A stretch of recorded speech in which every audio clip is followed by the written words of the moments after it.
Hello, welcome back to RT International. In the Iraqi city of Mosul, the humanitarian situation is worsening as the US-led anti-terror operation unfolds. We've just received the following footage.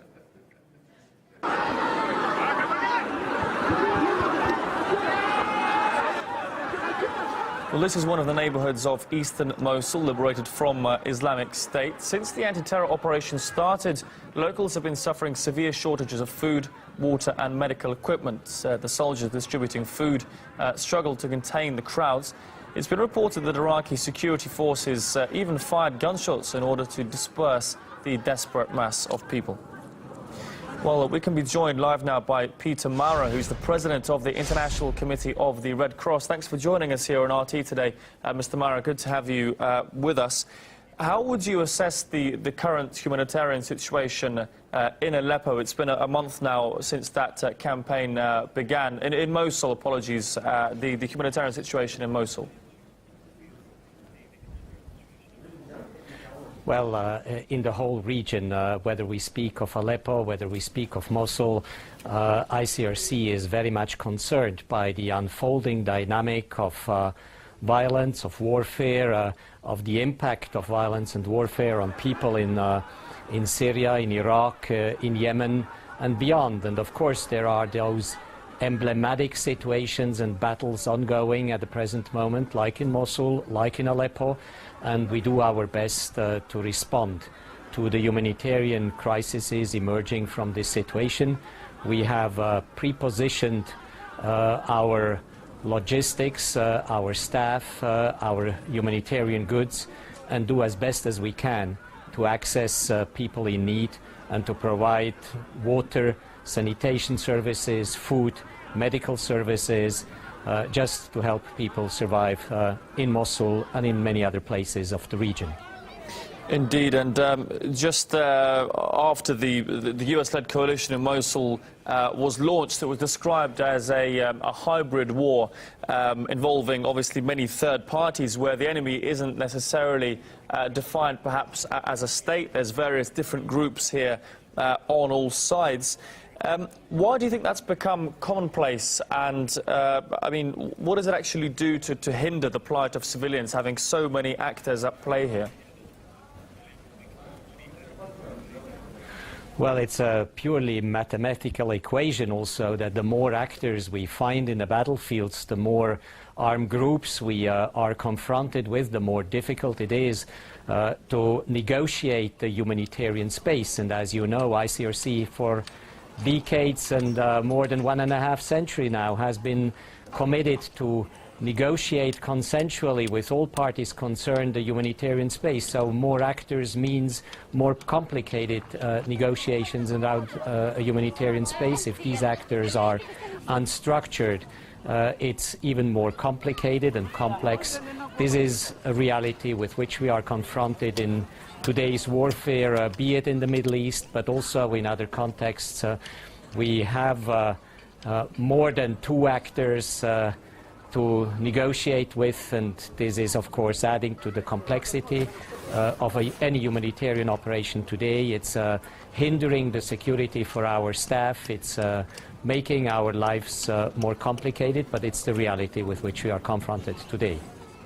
Indeed. And does your organization have any information or any data about the number of civilian victims killed in various airstrikes around the city of Mosul? Is enough being done to minimize that number? Well, we don't know about exact numbers. Our first priority is to respond to those people we have access to, we know about, and that's our first preoccupation. We will, as events unfold, we will have more clarity.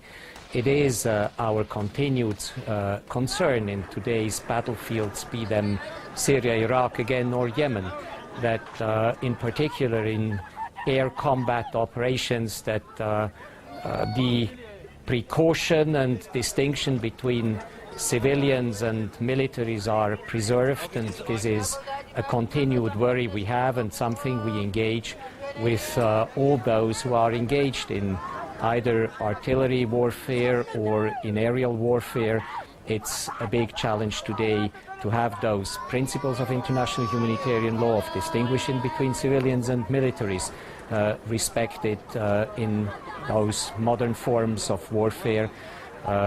We certainly believe that in all the contexts that we know, more has to be done in order to be closer to respect of those basic principles of humanitarian law.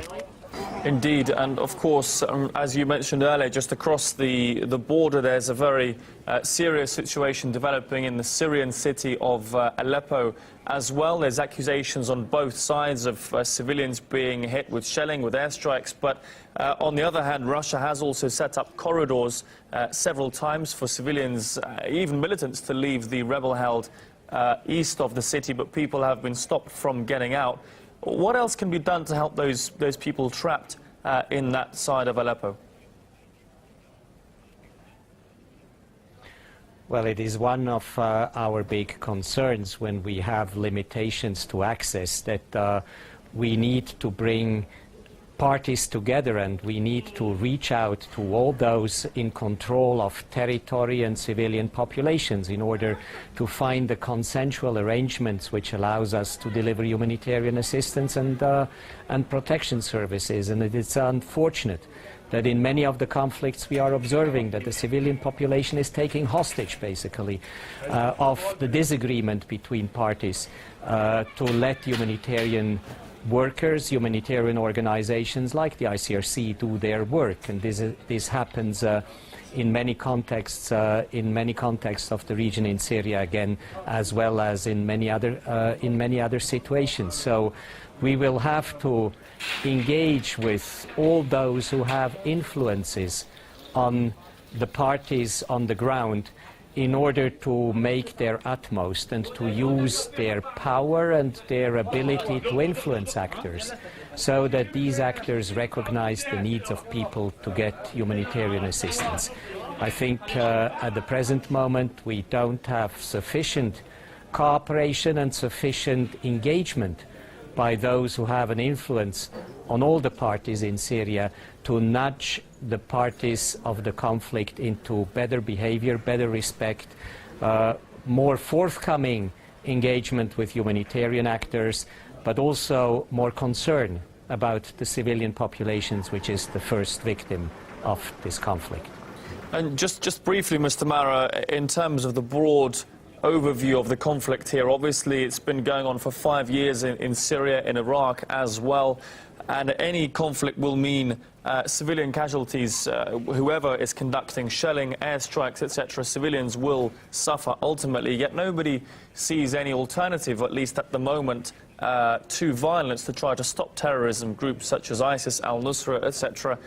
How is it possible to help ordinary people in this kind of situation, in this quagmire and cycle of violence?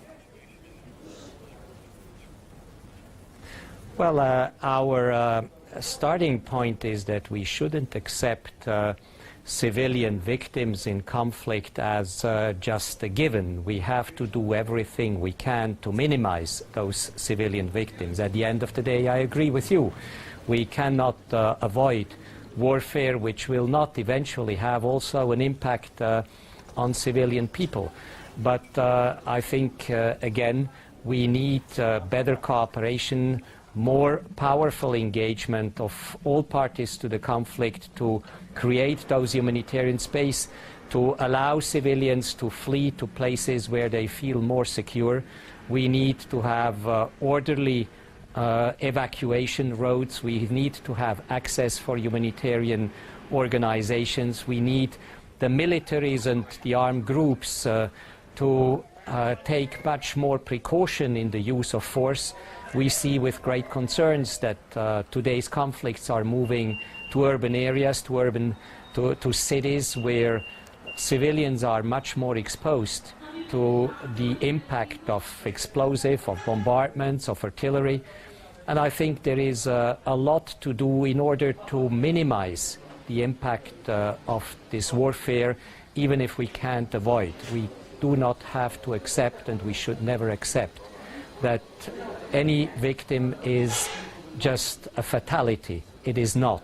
we can do more, and I think it is important that all those who are committed to international humanitarian law, to humanitarianism, do more in order to do the best to protect civilians. It is an absurdity in today's conflict that civilians have become the first and foremost victims of conflict, and the best or the most securest situation in a conflict today is to be a soldier. So this equation has to change again. Indeed. Peter Maurer, President of the International Committee of the Red Cross, thank you for your time today, giving us that update on those situations in Mosul and Aleppo.